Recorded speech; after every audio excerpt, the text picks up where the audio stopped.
about payment platforms and how that can help transform an existing payments business, it's actually pretty important. If you think about what's going on right now in the payment industry, we're all under a lot of pressure. There's competitive pressures, there's cost pressures. Thinking about your payments platforms and how you process most efficiently is actually a very important thing for banks to think about.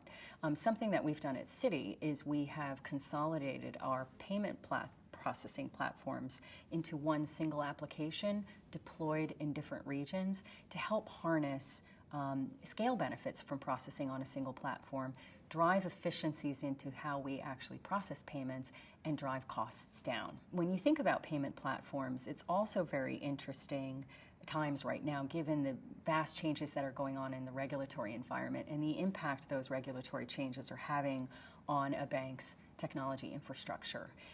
One way to actually make it easier for you to comply with regulatory requirements is if you do process your payments on a single application globally, because then you can very flexibly integrate the changes that are required on your technology platform to be able to comply with the local regulations and continue to process at a high level of efficiency.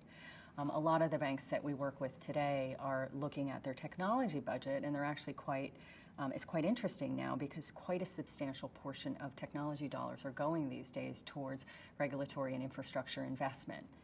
Transforming those investments into something that can set the stage for future processing efficiencies, it's important to think. So if you have an upcoming regulatory change that's giving you an opportunity to think about how you process payments globally, think a couple years ahead, not just about that regulatory change. Think about how you can adapt your processing infrastructure to take you into the next phase of payments, perhaps lower your costs, process with higher straight-through efficiency, and think about how you can actually transform your back-end infrastructure.